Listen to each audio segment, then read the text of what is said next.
Okay, isang magandang araw po mga kalingap, yan, mga kasado. Ano? At meron po akong bisita ngayon. Hindi ko alam kung anong nakain ito. At nandito siya. Ano? Nandito siya. Hulaan niyo kung sino. Sige. Ha? Mag-comment na kayo dyan kung sinong hula nyo ha. Mag-comment muna kayo bago nyo tapusin. Baka naman nakita nyo na sa kayo mag-comment saka kayo manghula. Di tamaan nyo na. Tamaan kayo sa akin yan. Ayun po, nandito po siya. Kilala nyo ito. Ang kasamahan po natin sa Team Kalingap. Siyempre, walang iba kundi si... Ito na. Ayan o. Hi! Hello, may kalabsalot sa lahat ng mga kalingap dyan. Go, go, go!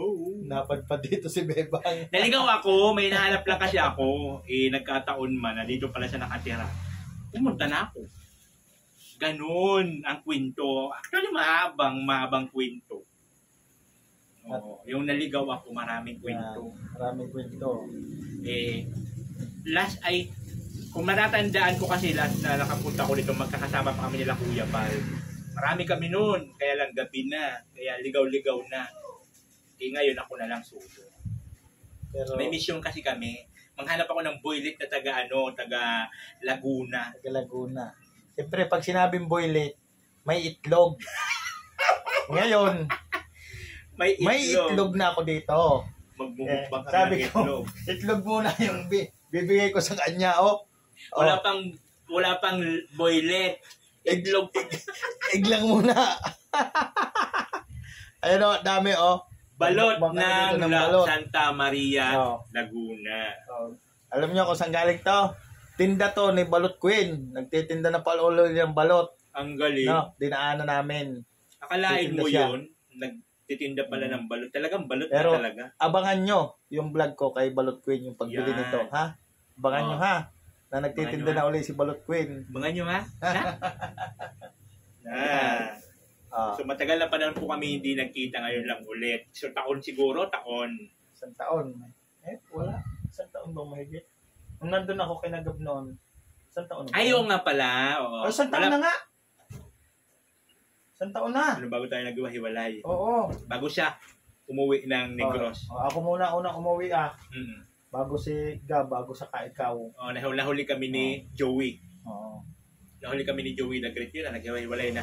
Tapos ngayon na ulit kami nagkita-kita. Tapos, pala, dito lang pala sa akalain mo yun, lagi akong dumadaan dito. Napakalapit pala niya. Diyan lang ako, Tanay Rizal lang Ang lapit lang. Sabi 45 minutes lang. Lagi lang ako dumadaan dito pag napupunta kami ng Real Quezon. Malay ko ba na dito to? Hindi. Kaya talaga hindi niya inaano na dito. Kasi alam niya naman to, nagpapanggap lang yan. Ayaw niya kung isama sa Real Quezon kasi masisira yung lakad nila. Siyempre, Diyos ko dahil baka mabuking ang ating kagandahan. Mabuking ang ni Akla, di ba? Napakasismuso pa naman yan. Di ba? Hindi na bulgar na ako sa social media kung sino yung boylet na kasama ko. Ngayon, wala akong kasama, wala akong lakad. Wala siyang mahagilap. Wala. Solo lang. Hinahanapan ko ng kasama. Sino kasama mo? Wala. Ewan ko kung baka ibinabalang sa mabitak. Baka iniwan lang sa may mabitak. Sabi ko dito ka muna ha. Kasi sismoso kasi yung pupuntahan ko Balikan na lang kita bukas. Nag-book muna kami doon. 24 hours. Sabi ko balikan na lang kita pag uwi ko ha. Sabi ko mayroon ka dito pang allowance. May pagkain ka na. Lahat na binigay ko na. Boylet na yun Siyempre. Ganun talaga ako magmahal sa boylet. Hindi boylet yung nagbibigay? Ako nagbibigay. Siyempre parang di ako iwanan. Ganun ba yun? Ganun talaga yun? Ganun yung kalakaran namin. Ano ka ba? Oo. Ikaw ang binibigyan ng boylet? Nang buboylet? Nang buboylet ka, ikaw ang binibigyan. Sanay ako binibigyan Ganun po yun. So ngayon alam nyo na ha. Kaya pala, buhay na buhay yung pang-boylet. Oo. Kailangan ko talaga kumayod.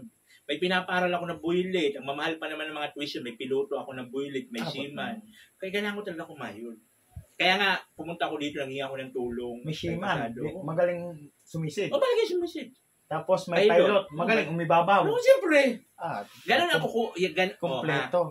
Tip yun sa mga naghahanap ng boylet. Dapat pala, pilot, tsaka seaman. magaling umibabaw at saka magaling sumisid. Ganon. May natutunan naman kayo. Pero bago mahuli ang lahat, paki-subscribe nyo to.